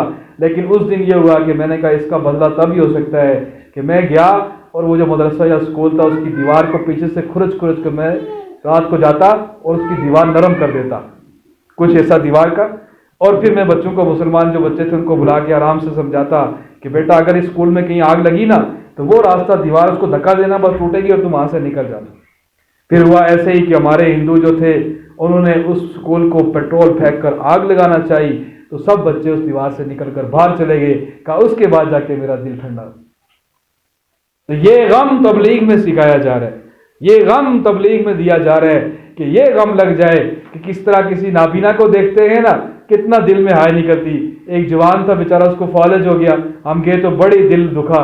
اور اسی طرح ایک جوان پچھلے عرصے ہمارا اظہار بھائی، بڑا نیک، بڑا اللہ والا، اس کے باپ نے اس کی گواہی دی جنازے پر کہ کبھی اس نے تہجد نہیں چھوڑے، کبھی اس نے غیر محرم کو نہیں دیکھا، کبھی اس نے نماز نہیں چھوڑی۔ اور اپنی اعتبار سے کہا کہ ٹچ والا موبائل اس کو میں نے گفٹ لے کے دیا، تو مجھے اس نے کہا ابا جان کہ یہ ٹچ والا موبائل رات کو اس نے اپنے پاس رکھا، صبح آ کے پھر واپس دے دیا۔ کہ MTBC میں کہیں جاب کرتا تھا، باپ اس کا کہنے لگا، میں نے کہا بیٹا MTBC میں تجھے موبائل ضرور پڑے گا، کہا نہیں جو میل شیل ہوئی وہاں کمپیوٹر پہ جا کے دیکھ لوں گا، تبلیغ میں وقت لگانے کی یہ برکات ہیں۔ اس نے کہا کہ ابا جان یہ موبائل آپ واپس رکھ لیں، اس میں میرا وقت ضائع ہو۔ بیچارہ وہ کرنٹ لگ کے بیچارہ حادثے میں شہید ہو گیا، اللہ اس کے درجات بلند کرے۔ تو میں مثال دے رہا ہوں کہ ایسی اولادیں بنتی ہیں، ایسے بچے بنتے ہیں حیا والے جو اللہ کے راستے میں نکلتے ہیں۔ آج اللہ معاف فرمائے یہ غم ہمارے سینے میں نکل گیا، آج دنیا کا غم۔ تو ہم نے بڑا افسوس کرتے ہیں، کسی جوان کو دیکھیں کہ اس کی اگر ٹانگیں نہ ہوں، فالج ہو جائے، کسی جوان کو اگر کینسر یا کوئی موذی مرض لگ جائے، اب کتنا افسوس کرتے ہیں۔ اللہ کی قسم یہ مرض تو درجات کو بلند کرنے والا ہے، یہ مرض تو اس کی آخرت بنانے والا ہے، یہ اس کے درجے بلند ہو رہے۔ حدیث میں آتا ہے سر میں درد ہو جائے تو سارے گناہ اللہ معاف کر دیتے، جسم میں بخار ہو جائے، جسم سے ایسے گناہ گرتے ہیں جیسے سوکھے درخت کے پتے گرتے ہیں۔ یہ تو دنیا کی آزمائشیں، امتحان درجات بلند کرنے والی ہیں۔ لیکن اللہ کی قسم جو نماز زندگی میں نہیں، جو دین زندگی میں نہیں، تو اس کی آخرت بگڑتی جا رہی ہے، روزانہ کے اعتبار سے آخرت بگڑ رہی، آخرت بگڑ رہی۔ اس موقع پہ ہم سارے ایک تو پچھلے پہ کریں نا توبہ۔ حدیث میں آتا ہے ایک آدمی اتنے گناہ کر لے، زمین آسمان کو گناہوں سے بھر لے، ایک مرتبہ سچے دل سے کہے یا اللہ میری توبہ، اللہ سارے معاف کر دیتے ہیں۔ تو ہم سارے پچھلے گناہ پہ آج کیا کریں، ایک تو سچی توبہ کریں، اور دوسرا کیا ہے کہ آج انشاءاللہ جیسے یہ جماعت یہاں پر آئی ہے، اس طرح سے آپ بھی یہاں سے 3 دن کے لیے نقد جماعت اللہ کے راستے میں نکلنے کا اہتمام کریں۔ ہوگا کیا، امی حاجرہ نے اسماعیل بیٹے کو لیا اور ابراہیم علیہ السلام سے کہا آپ چلے جائیں، اللہ کے راستے میں نکل جائیں، اللہ کا حکم ہے۔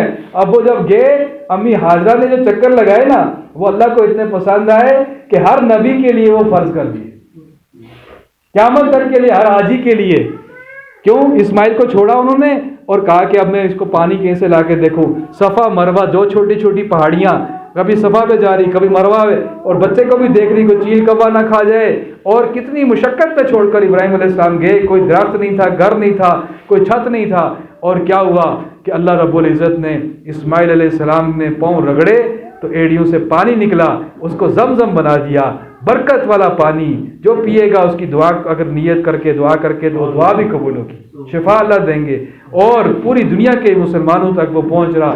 اب ہماری عورتیں، ہماری مائیں، ہماری بیٹیاں، ہمارے مرد دین کو اپنے سینے سے لگا لیں، اللہ رب العزت ایسے ہی چمکائیں گے اور آپ کا ذکر جاری کر دیں گے، جیسے ابراہیم علیہ السلام کا ذکر ہر نماز کے اندر آج بھی ہو رہا، اللہم صلی علی محمد وعلی آل محمد کما صلیت علی ابراہیم۔ کیا آج ہر امام مسجد، امام کعبہ، ہر نمازی مرد عورت ابراہیم علیہ السلام کا ذکر نماز میں ہو رہا ہے؟ آج ہم دین پہ چلیں گے، اللہ ہمارے گھر کو چمکائے گا، اللہ آگے نسلوں کو چمکائے گا۔ اس جذبے کو سامنے رکھتے ہوئے جو شروع میں نے حدیث پڑھی تھی کہ اللہ کے راستے میں ایک صبح و شام لگانا دنیا مافیہا سے بہتر ہے۔ کیا مطلب؟ دنیا میں جتنے خزانے ان کے تم مالک بن جاؤ، سونا، زیورات، پیٹرول، زمینوں کے اندر جتنے خزانے ہیں، جتنی فصلیں ہیں، کاٹن ہے اور راشن ہے، چاول ہے، ان سب کے تم مالک بن جاؤ، یہ خرچ کر لو اگر اللہ کے راستے میں، اس سے افضل کیا ہے ایک گھڑی اللہ کے راستے میں۔ پھر حضور علیہ السلام نے کیا فرمایا؟ من برت قدماہ فی سبیل اللہ، کہ اللہ کے راستے میں نکل کر جس کے پاؤں گرد آلود ہوئے ان پاؤں پر جہنم کی آگ حرام۔ پھر کیا فرمایا؟ لا یجتمع علی عبد غبار فی سبیل اللہ ودخان جہنم، کہ جو اللہ کے راستے میں نکلا اس پر گرد و غبار پڑ گئے اللہ کے راستے کی، اس پر جہنم کی آگ، تو آگ جہنم کا دھواں بھی حرام ہو جاتا ہے۔ اس کی سب نیت کر رہے ہیں انشاءاللہ؟ ہاں، مستورات جو استقبال والی ہیں ہم پہلے دعا کر لیں گے، پھر آپ تشکیل کر لیں، نقد نام اپنے پیش کریں، کم سے کم 15 جوڑے تو کم سے کم ابھی دیں، ایک نہیں 2-3 جماعتیں اللہ کے راستے میں نکلیں، ایک نہیں 15 جوڑے کم سے کم آپ اس محلے والے اس کی نیت کریں۔ اور ایک مرتبہ ہماری جماعت کا چین بنا، چین اس طرح سے مثال کہ شیخ بشیر صاحب آئے ہمارے گھر میں، وہاں سے ہم نے جماعت نکالی اور پھر ہم خود نکلے، ہم ادھر بونٹ کی طرف چلے گئے، اور تقریباً یہ کوئی 70-75 جماعتیں لگاتار سلسلہ بن گیا، جہاں جاتی وہاں سے جماعت، جہاں سے سلسلہ آپ نے جاری کرنا ہے۔ بات اب سمجھ آ گئی۔ اللہ جل شانہ ہم سب کو عمل کی توفیق عطا فرمائے، گھروں کے اندر نماز کا اہتمام ہو، تعلیم کا اہتمام ہو، فضائل اعمال کے اپنے گھروں میں حلقے لگائیں۔ ایک نیا مسلمان ہوا، ایک انگریز، اس سے پوچھا تم نے اسلام کیسے قبول کیا؟ کہنے لگا میں اسکول میں بچوں سے پوچھتا بڑے ہو کر کیا بنو گے؟ بچے کہتے، کوئی کہتا پائلٹ، کوئی کہتا ڈاکٹر، کوئی کہتا انجینئر۔ ایک دن ایک بچہ کھڑا ہوا، اس نے کہا بڑا ہو کر صحابی بنوں گا۔ کیا بنوں گا؟ صحابی بنوں گا۔ تو میں بڑا پریشان حیران ہو گیا، یہ صحابی کون ہے؟ یہ کوئی نیا سائنٹسٹ اعتبار سے نام ہے کیا؟ اس بچے نے کہا کہ میرے امی ابو سے بات کر لیں، وہ آپ کو سمجھا دیں گے۔ میں گھر گیا تو انہوں نے کہا کہ صحابی تو کوئی بن نہیں سکتا، صحابہ وہ ہیں جنہوں نے حضور علیہ السلام کو ایمان کی حالت میں دیکھا، ان کی یہ صفات تھی، ان کے ایسے اعمال تھے، قول و فعل میں کوئی تضاد نہ تھا۔ ان کی صفات جب میں نے سنی تو میں نے بھی کلمہ پڑھا اور مسلمان ہو گیا۔ وہ کیا تھا؟ گھر میں فضائل اعمال کا حلقہ لگتا، بچہ روز صحابہ کے قصے سنتا، صحابہ کی قربانیاں، صحابہ کے بڑے پن، صحابہ کی سخاوت سن کر بچے نے کیا کہا بڑا ہو کر کیا بنوں گا؟ صحابی۔ اور ایک گزارش یہ ہے کہ آج کل، بلکہ ہر دور میں مشکلات رہی ہیں، لیکن آج کل تھوڑا مشکل وقت چل رہا ہے، اس دور میں ہم بھی سخاوت کا قدم اس کو آگے پھیلائیں۔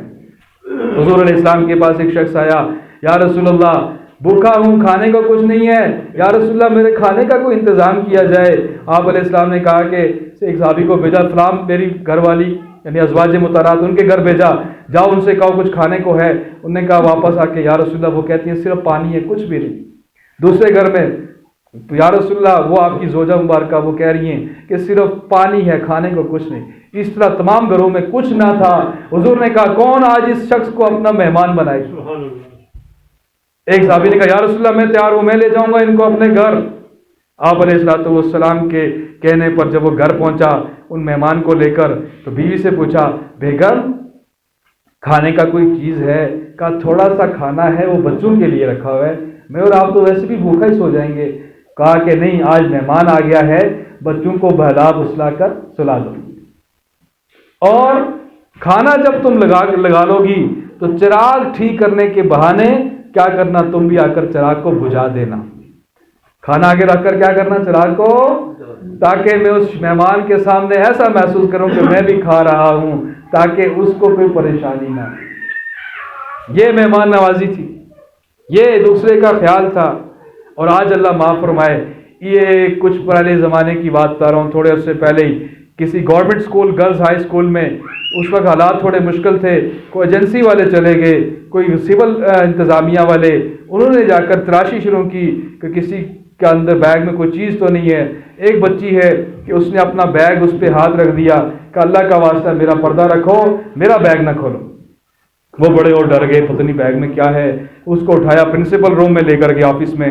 جب وہاں پہنچے پرنسپل آفس میں تو انہوں نے پھر بیگ جب وہاں پر پرنسپل سے بھی کہا کہ آپ میرا بیگ نہ کھولیں، میرا پردہ رکھیں۔ اب جو ہے وہ بہت پریشان ہو گئے، مجبور کر کے جب بیگ کھولا تو بیگ کے اندر کوئی اس کے اندر بم نہ تھا، کوئی بارود، کوئی گولی، کوئی غیر شرعی چیز نہ تھی، کوئی خطرناک چیز نہ تھی۔ اس بیگ میں بریڈ اور ڈبل روٹی کے ٹکڑے بھرے ہوئے تھے، چھوٹے چھوٹے ٹکڑے، کھانے پینے کے اعتبار سے جو بچے ہوتے ٹکڑے وہ بھرے ہوئے تھے۔ کہا پرنسپل نے بیٹا یہ کیا ہے؟ کہا ابا جان کا آپ کو پتہ نہیں، انتقال ہوئے 4 سال ہو گئے ہیں اور ہمارے گھر میں کیونکہ کمانے والا کوئی نہیں ہے، تو جب بچے بریک ٹائم آدھی چھٹی میں کھانا کھاتے ہیں تو اس وقت جو ٹکڑے گرتے ہیں وہ میں جمع کر لیتی ہوں، اور ان جمع کیے ہوئے ٹکڑوں سے ہم گھر میں اپنا نظام چلاتے ہیں اور اس سے ہم گزارا کرتے ہیں۔ ہم کسی سے مانگ نہیں سکتے، ہم سفید پوش ہیں، اللہ سے ہم مانگتے ہیں اور اسی پہ گزارا کرتے ہیں۔ آج اللہ معاف فرمائے، ہم کہتے ہیں میرا بیٹا سب سے اچھے اسکول میں پڑھے، کھانا اس کا سب سے اچھا ہو، اڑوس پڑوس پہ ہمیں نظر ہی کوئی نہیں۔ جو حضور صلی اللہ علیہ وسلم کی تعلیمات آج ہم نے چھوڑ دی۔ ہمارے کتنے پڑوسی ایسے ہیں اور بیچارے ان کو کھانے کو نہیں مل رہا اور ظلم پہ در ظلم ہو رہا ہے۔ اگر حکومت کی طرف سے کوئی تعاون بھی ہو رہا ہے، کوئی اسکیمیں آتی ہیں تو وہ بھی کیا کرتے ہیں، لینڈ لارڈ سارے ہاتھ رکھ رکھ کر کھاتے ہیں۔ کل پرسوں ہی بات ہو رہی تھی، یہ ہمارا موضوع نہیں ہے لیکن ہم ادھر باغ میں بیٹھے ہوئے، ہم اپنے گھر میں بیٹھے ہوئے ہیں، آپ کو سنا رہا ہوں دل میں جو درد ہے۔ کیا یہ اسکیم کی طرف سے حکومت دے رہی ہے پیسے، تو وہ لوگ جن کے 4 بیٹے باہر کما رہے، خود جو ہے قاضی صاحب، ان کا بھی کیس پکڑا گیا، بینظیر انکم سپورٹ کے پیسے بولے۔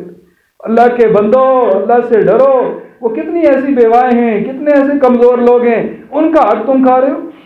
اللہ سے ڈرو اور یہ پتھروں کی بارش ہوگی اور یہ ملک ٹوٹ جائے گا اگر ہم نے توبہ نہ کی۔ یقین مانے آج آپ دیکھ لیں، ایسی ایسی عورتیں ہیں، ایسے ایسے بچے ہیں، ان کے گھروں میں کھانے کا انتظام کوئی نہیں۔ تو خدا را ہم اس بارے میں سوچیں، اپنے اخلاق کو اعلیٰ سے اعلیٰ بنائیں۔ حضور صلی اللہ علیہ وسلم نے فرمایا جو تعلق توڑے اس سے تعلق جوڑو، جو عطا سے محروم کرے اسے عطا کرو۔ آج سے ہم انشاءاللہ اس کا بھی اہتمام کریں گے اور اس کے بعد آج ہم یہ نیت کریں کہ اللہ پچھلی زندگی میں تجھے ناراض کیا، آج کے بعد تجھے ناراض نہیں کریں گے۔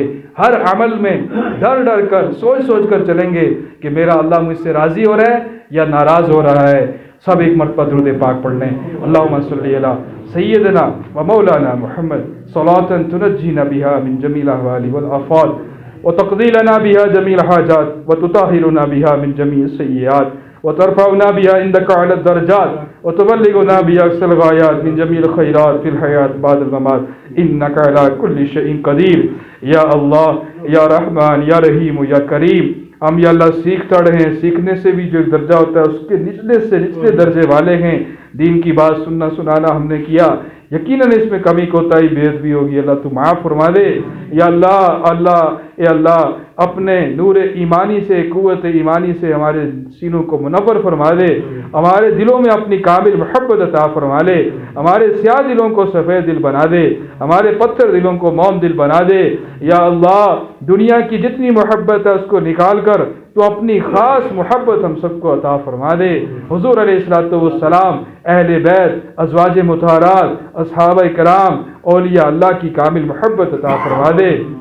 یا اللہ ہم نے دین کی محنت کو محنت نہ سمجھا، ذمہ داری جو ہمیں لگی تھی کنتم خیر امت اخرجت للناس، یا اللہ اس ذمہ داری کو ہم نے کام ہی نہ سمجھا، ہم کھیتی باڑی کو کام سمجھتے رہے، اسکول اور فنکشن اور دنیا کے انتظامات کو ہم کام سمجھتے رہے، دین کے کام کو کام ہم نے سمجھا ہی نہیں۔ اس پر ہم سارے توبہ کرتے ہیں، ہمیں معاف فرما دے۔ یا اللہ ہمارا خاتمہ بالخیر فرمانا، موت سے پہلے موت کی ہم سب کو تیاری نصیب فرما دے۔ یا اللہ ہم سب کو، ان گھر والوں کو، ہم بیٹھنے والوں کو، مردوں عورتوں کو، ساری امت مسلمہ کو کامل ہدایت نصیب فرما دے۔ یا اللہ بغیر کلمے والے جتنے کافر ہیں اے اللہ انہیں بھی کلمے کی دولت سے مالا مال فرما دے، مشرق سے مغرب، شمال سے جنوب، جہاں جہاں جو انسان آباد ہیں یا اللہ سب کو کلمے کی دولت عطا فرما دے۔ یا اللہ بے ہدایتوں کو ہدایت نصیب فرما، بے پردوں کو پردے دار بنا، بے نمازیوں کو نمازی بنا۔ یا اللہ ہماری زبانوں کو اپنے ذکر سے تر فرما دے، قرآن کی تلاوت ہمیں عطا فرما دے، حلاوت نور ایمانی ہمیں نصیب فرما دے۔ یا اللہ اپنی رضا ہمیں عطا فرما۔ یا اللہ جو عمل بھی ہو تیری رضا کے لیے ہو، بے شک ٹوٹا پھوٹا ہو، نقل کی نقل ہو، اس کو تو اصل بنا کر قبول فرما لے۔ یا اللہ ان گھر والوں نے اپنا گھر پیش کیا تیرے دین کے لیے، اے اللہ ان کو دنیا آخرت کی کامیابی عطا فرما۔ جو تیرے راستے میں نکلے اللہ ان کو دنیا آخرت کی کامیابی عطا فرما۔ یا اللہ ہمارے بیٹھنے والوں میں سے اقربا، والدین جو جو ایمان کی حالت میں چلے گئے سب کی کامل بخشش فرما دے۔ یا اللہ خصوصاً یا اللہ حاضرین مجلس میں، ہمارے گھروں میں اور بیٹھنے والوں کے گھروں میں اور ہسپتالوں میں، شہروں میں، دیہاتوں میں، مشرق سے مغرب، شمال سے جنوب، جہاں جہاں جو بیمار ہیں سب کو شفاء کاملہ عاجلہ نصیب فرما دے۔ یا اللہ ہمارے مسلمان جہاں جہاں مظلوم ہیں اے اللہ ان کی مدد و نصرت فرما لے۔ یا اللہ ہمیں دین عالی کی محنت کے واسطے قبول فرما لے۔ یا اللہ قبول فرما لے، بیٹھنے والوں کو قبول فرما لے، ان کے خاندانوں کو، ان کی نسلوں کو، قیامت تک آنے والی اولادوں کو اے اللہ ذریعہ نجات اور ہدایت بنا دے، سب کو قبول فرما دے۔ یا اللہ حضور صلی اللہ علیہ وسلم نے جو جو خیر کی دعائیں مانگی وہ خیر ہم سب کو عطا فرما، پوری امت مسلمہ کے بیٹے بیٹیوں کو عطا فرما۔ اللہم انا نسألک من خیر ما سألک منہ نبیک محمد صلی اللہ علیہ وسلم ونعوذ بک من شر ما استعاذک منہ نبیک محمد صلی اللہ علیہ وسلم وانت المستعان وعلیک البلاغ ولا حول ولا قوة الا باللہ۔ اللہم حبب الینا الایمان وزینہ فی قلوبنا وکر الینا الکفر والفسوق والعصیان واجعلنا من الراشدین۔ ربنا آتنا فی الدنیا حسنہ وفی الآخرۃ حسنہ وقنا عذاب النار۔ ربنا ظلمنا انفسنا وإن لم تغفر لنا وترحمنا لنكونن من الخاسرین۔ سبحان ربک رب العزة عما یصفون وسلام علی المرسلین والحمد للہ رب العالمین۔ آمین آمین آمین برحمتک۔ تشکیل کب ڈالیں گے؟ تشکیل کیا وہ بھی کر دیں پوری تشکیل بھی بہت اچھا بنا دیتے ہیں۔